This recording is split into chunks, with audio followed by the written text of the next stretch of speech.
In this episode, I'll share another key lesson for straddle leaders, meaning you're somebody who sees patients and who has an administrative role in the organization.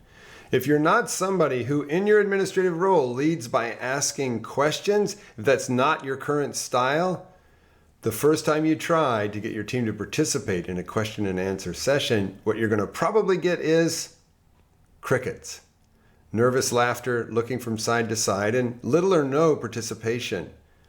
What I want you to know is you trained them to do that, and in this episode I'm going to show you 3 reasons why it happens and exactly how to drill down to reason number 3. It is a word that begins with T and is 5 letters long. I'm going to reveal to you the rocket fuel for your team's engagement and for your leadership effectiveness. Ready? Let's get started. Hello, and welcome to the latest episode of the Stop Physician Burnout Podcast, a physician leadership podcast where you will learn the skills so that we can join together and lead the charge to physician well-being. Skills to earn the respect of your colleagues in the front line, skills to exercise true influence in the C-suite, and take back your job, your practice, your career, and your life.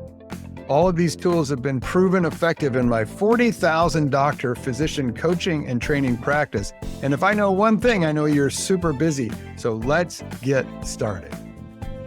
So in lessons 101 and 102, we went over the 2 first steps to take as you move from your clinical role to your administrative leader role. First, go ahead and put your hand on your head and say, I'm taking my doctor hat off now.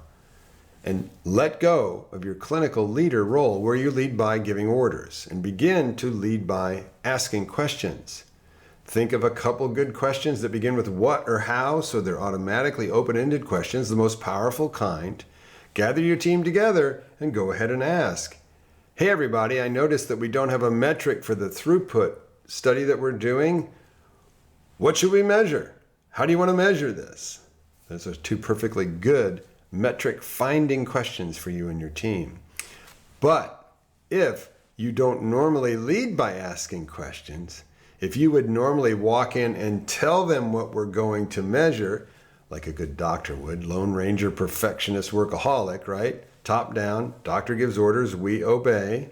If you don't normally lead that way and you ask a question in good faith, you're excited, you're going to try out this new tool that maybe you learned from the podcast. If that's not normally the way that you lead, you're likely to get no participation whatsoever. Crickets, nervous glances, giggles, maybe a tentative little answer, or maybe not.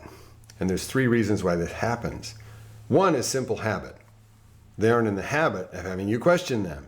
You lead top down, this is going to be a habit interrupt. They aren't going to know how to respond. Number 2, a power imbalance. Why are you asking us questions? You need to tell us what to do. You're in charge, right? And the last one is T word, 5 letters. The word is trust. They may not trust that you're being serious. They may not trust that you'll take their input and use it appropriately. There's just a low trust environment in that first few times through using questions to lead your team. Now, the most important of these 3 is trust. Trust is the rocket fuel of team engagement and of your servant leadership style and a supportive culture in the workplace. A high trust environment is rare, especially in healthcare, and incredibly powerful. And you build trust by being truthful, open, honest, and transparent in your communications. When you ask a question, you want them to participate at 100% and know that by volunteering their idea, they're not being vulnerable, they're participating to the quality of the outcome you produce together. So one of the crusades that I'm on is I love Brene Brown, but I don't like the idea that simply being truthful, open, honest, and transparent in the workplace is something that makes you vulnerable, potentially in danger because you chose to tell the truth. I believe it's our job as leaders to make open, honest, truthful, and transparent communication the norm in the workplace. So if you're doing any of those things, you don't feel vulnerable and your contribution is accepted with open arms. And I want you to know all these things, habit, power imbalance, and trust, improve every time you ask a question to your team and welcome and encourage their full participation. So the key is, don't expect them to jump in right away the first time, and don't stop leading by asking questions, because every question that you ask will increase their trust that this is a new reality rather than flavor of the month. Now, in the next episode, what I'm going to show you is how to really put some power behind the trust in your workplace to build it up very quickly using a special ratio that comes from the relationship psychology industry. It's going to be really fun. I think you're going to enjoy it and learn a lot from it. Until then, keep asking those questions. Begin them with what and how. Take your doctor hat off.